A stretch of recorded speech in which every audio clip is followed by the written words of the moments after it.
UP special में आज हम लोग उत्तर प्रदेश में खनिज संपदा की बात करें। हालांकि उत्तर प्रदेश खनिज संपदा के संदर्भ में बहुत संपन्न राज्य नहीं है, फिर भी उत्तर प्रदेश का जो दक्षिणी पठारी क्षेत्र है वह खनिज भंडारण के लिए महत्वपूर्ण है।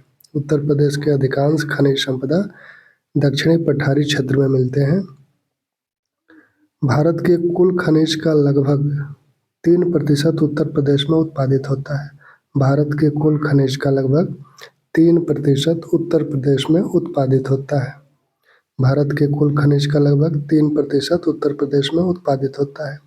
उत्तर प्रदेश सरकार ने 1955 में भूतत्व एवं खनिकर्म निदेशालय की स्थापना खनिज संपदा की खोज एवं विकास के लिए किया था। तो भूतत्व एवं खनिकर्म निदेशालय की स्थापना कब हुई? 1955 में। 1974 में गठित खनिज विकास निगम 2020 में भंग कर दिया गया।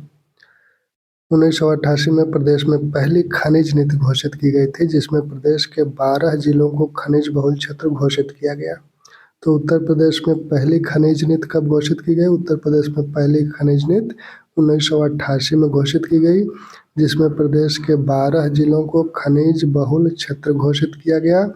ये 12 जिले कौन कौन से हैं? तो ये 12 जिले हैं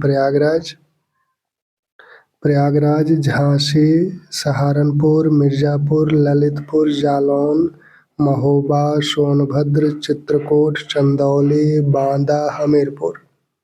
प्रयागराज, झांसी, सहारनपुर, मिर्जापुर, ललितपुर, जालौन, महोबा, सोनभद्र, चित्रकूट, चंदौली, बांदा, हमीरपुर ये खनिज बहुल जिले हैं उत्तर प्रदेश के। नई खनन नीति 2017 में घोषित की गई, जिसमें रॉयल्टी दर 1.85 से बढ़ाकर 3% की गई। साथ ही भ्रष्टाचार पर अंकुश लगाने के भी कई उपाय इस खनिज नीति में किए गए हैं। एंडालुसाइट के भंडारण में प्रदेश का प्रथम स्थान है। यह बिंधमगंज सोनभद्र में है और मिर्जापुर में मिलता है।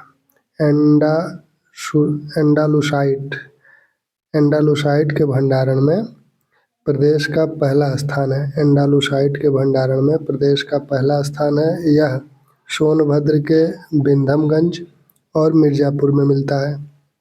वैसे ही डायस्पोर जो कि बॉक्साइट का प्रमुख घटक है, इसके भंडारण में प्रदेश का दूसरा स्थान है। यह हमीरपुर, झांसी, महोबा, ललितपुर में मिलता है। डायस्पोर हमीरपुर, झांसी, महोबा, ललितपुर में मिलता है और प्रदेश में इसका दूसरा स्थान है। पायरोफाइलाइट, सिलीमेनाइट और पोटाश लवण के भंडारण में प्रदेश का तीसरा स्थान है। प्रदेश का तीसरा स्थान किन किन खनिजों के संदर्भ में है? पायरोफाइलाइट, सिलीमेनाइट और पोटाश लवण के भंडारण में प्रदेश का तीसरा स्थान है।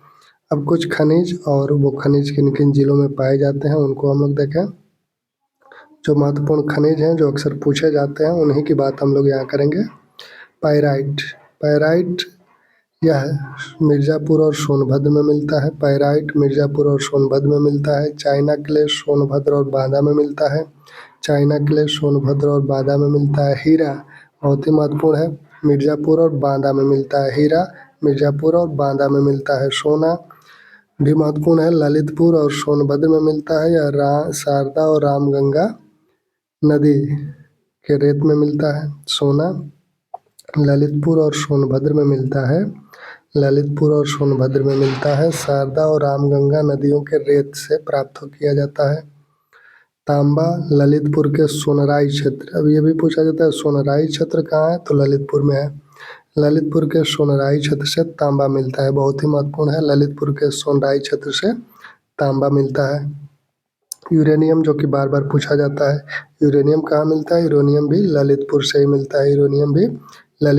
मिलता है। जिप्सम हमीरपुर और झांसी से प्राप्त होता है।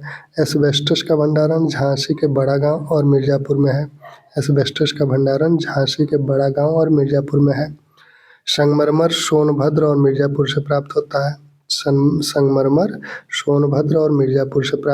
है। सैंडस्टोन कई जिलों में मिलता है, ललितपुर, प्रयागराज, मिर्जापुर, सोनभद्र। सैंडस्टोन ललितपुर, प्रयागराज, मिर्जापुर, सोनभद्र से प्राप्त होता है। लोहा बहुत ही महत्वपूर्ण ललितपुर से प्राप्त होता है। कोयला सोनभद्र के सिंगरौली क्षेत्र से, सिंगरौली क्षेत्र कहाँ है? सोनभद्र में। सोनभद्र के सिंगरौली क्षेत्र से कोयला मिलता है। कोयला कहाँ से मिलता है? सोनभद्र के सिंगरौली क्षेत्र से मिलता है। बॉक्साइट बार बार पूछा जाता है, ललितपुर, वाराणसी और बांदा से मिलता है। बॉक्साइट ललितपुर, वाराणसी और बांदा से प्राप्त होता है। बॉक्साइट ललितपुर, वाराणसी और बांदा से प्राप्त होता है। और चित्रकूट से भी मिलता है, और चित्रकूट से भी बॉक्साइट मिलता है। चूना पत्थर मिर्जापुर का गुरमा कनाच क्षेत्र जो है मिर्जापुर में है। गुरमा, कनाच क्षेत्र और बापूहारी, ये तीनों मिर्जापुर के क्षेत्र हैं जहाँ से चूना पत्थर प्राप्त होता है। और सोनभद्र के कजराहट, कजराहट कहाँ है? सोनभद्र में। तो सोनभद्र के कजराहट से भी चूना पत्थर प्राप्त होता है। पायरोफाइलाइट ललितपुर, झांसी, महोबा, हमीरपुर से प्राप्त होता है। सिलिका सैंड प्रयागराज, चित्रकूट, अलीगढ़, बांदा, झांसी से प्राप्त होता है। तो अब देखिए, ललितपुर से बॉक्साइट मिलता है, ललितपुर से लोहा मिलता है, और ललितपुर से ही यूरेनियम मिलता है, ललितपुर से ही तांबा मिलता है, और सोना भी ललितपुर से मिलता है। ठीक, तो ललितपुर से क्या क्या महत्वपूर्ण चीज़ें मिल रही हैं? ललितपुर से सोना, ललितपुर से तांबा, ललितपुर से यूरेनियम, और ललितपुर सैंडस्टोन भी अलग है ही, ललितपुर से सोना। बॉक्साइट में भी ललितपुर का प्रमुख स्थान है। ठीक, तो ये कुछ खनिज थे जो बार बार पूछे जाते हैं, जिसको हम लोगों ने